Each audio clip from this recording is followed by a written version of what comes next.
Hi Warwick, time for my weekly address.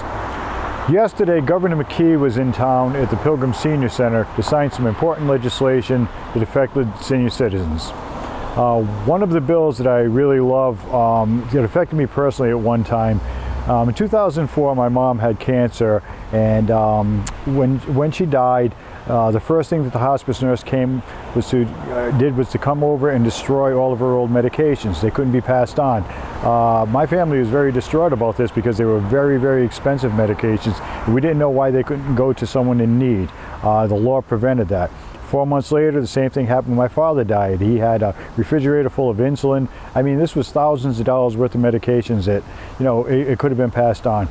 Representative McNamara's bill, which passed and the governor signed yesterday, redistributes these to needy people. They go to a pharmacist, they inspect them, and then they give them out, like I said, to people in need. So instead of those millions of dollars of waste every year, I mean, I want to give kudos to Representative McNamara. It's a fantastic piece of legislation, and I congratulate him on it.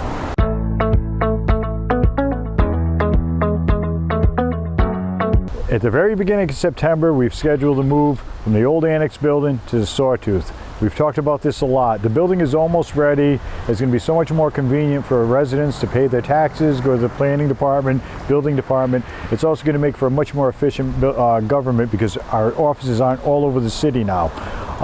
It's like I said, it's happening. It's almost right on schedule, and we're really looking forward to it.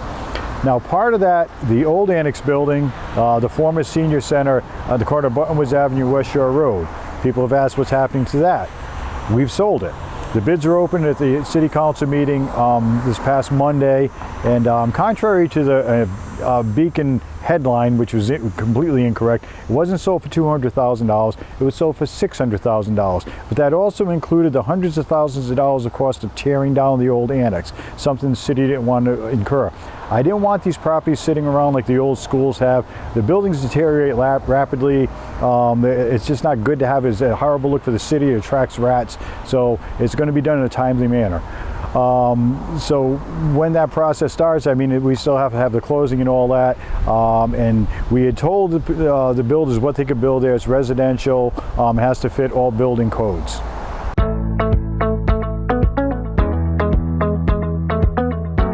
We're still currently in the midst of a pretty severe drought.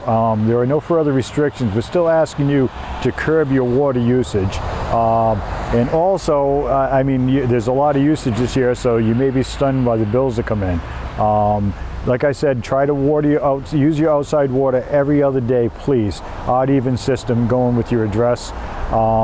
There are no further restrictions from the Situate Reservoir or the Providence Water. We'll let you know if there is.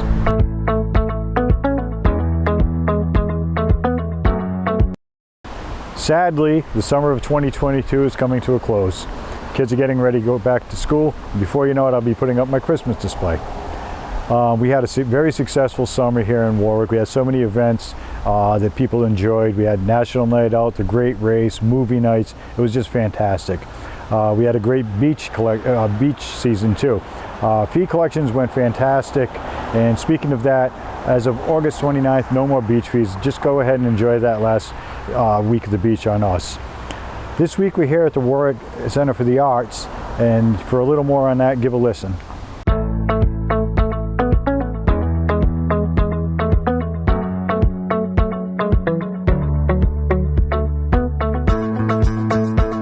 Had a lot of leaking, so there was repair work done to the chimney and the soffits, and then it was very exciting to break ground and remove the old shale steps that were falling apart. They were literally like pieces falling down.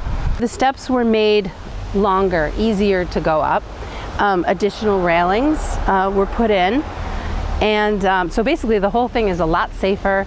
We also added lighting, so there's lighting all around the walkway, and the walkway around the building is also new and again graded for winter safety. But it's all part of improving our, the Apponaug Village. That's it for this week, Warwick. We'll see you next week.